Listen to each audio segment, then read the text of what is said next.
closed procurements, a closing process group process. We only have two processes in closing process group, and this is one of the process. It helps us in closing the procurement work.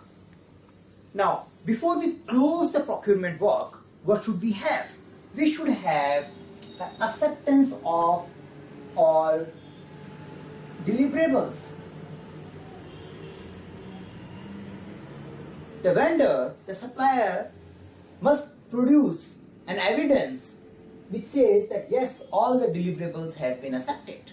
This can come in the form of a checklist, or our record management system might be having this detail. We must ensure that all terms and conditions which were mentioned in our agreement has been met. If the vendor is supposed to supply a warranty agreement or a resource to maintain the particular product, that also has been met. We also need to ensure that all payment and claims has been settled. Since we want to close this particular contract or a procurement work, we won't be issuing any payment against it going further. So we should have a confirmance that all this has been settled down.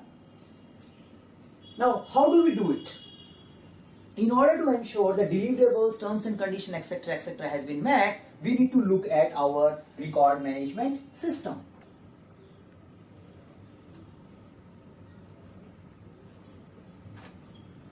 If one deliverable has not been produced or delivered by the vendor, can we close the procurement contract or a procurement work? The answer is no.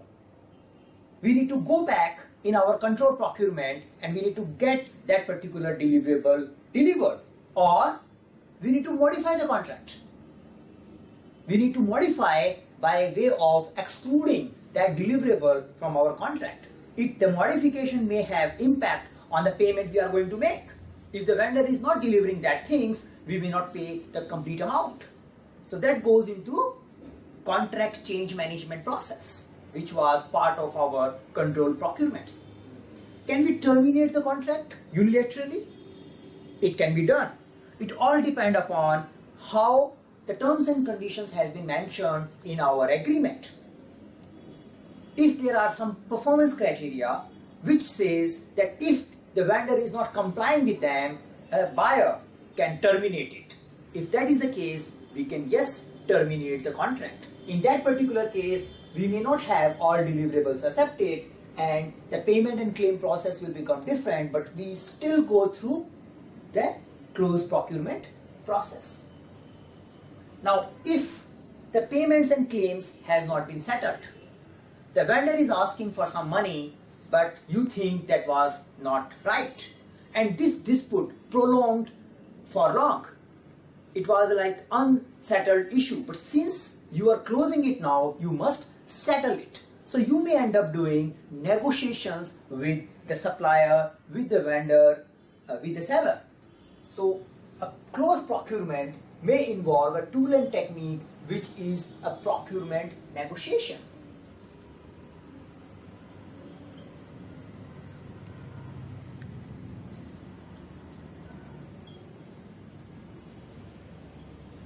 Now, procurement negotiations are primarily focusing on settling the payments and claim.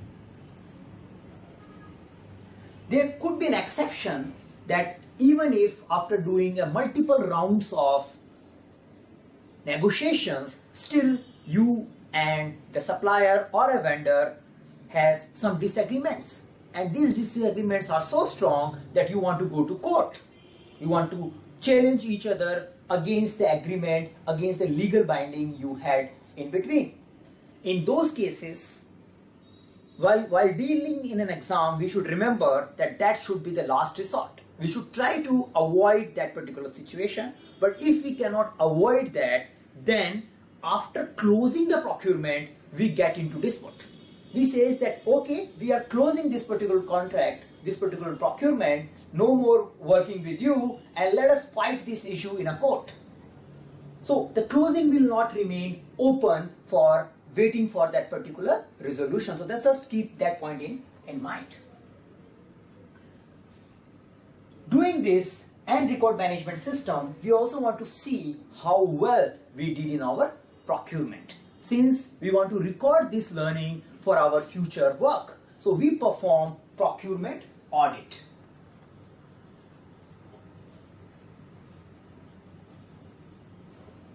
Now you may wonder that you also did an audit in control procurement's process. Now the goal of audit while performing in control process or in a closing process is different. While we were doing it in control, we were more focusing towards adherence. Adherence to the process, the way of working defined in our agreement. While we are doing audit in case of closing, our focus is how well our plan, manage and control procurement process is working. We try to audit the effectiveness of our procurement process.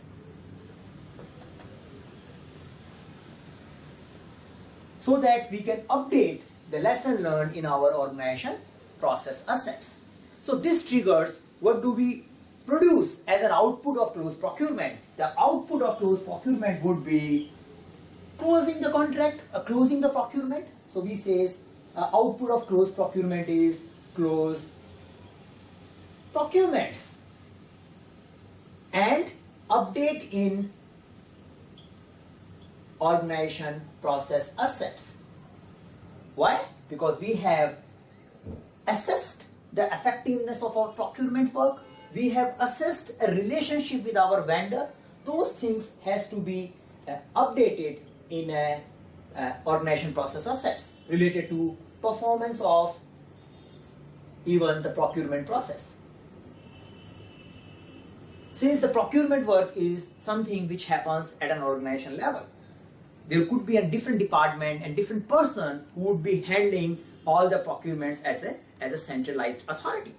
Now, in order to do all this, you do need some inputs. Since in our PMBOK, we talk process in the form of input, tools and techniques and output.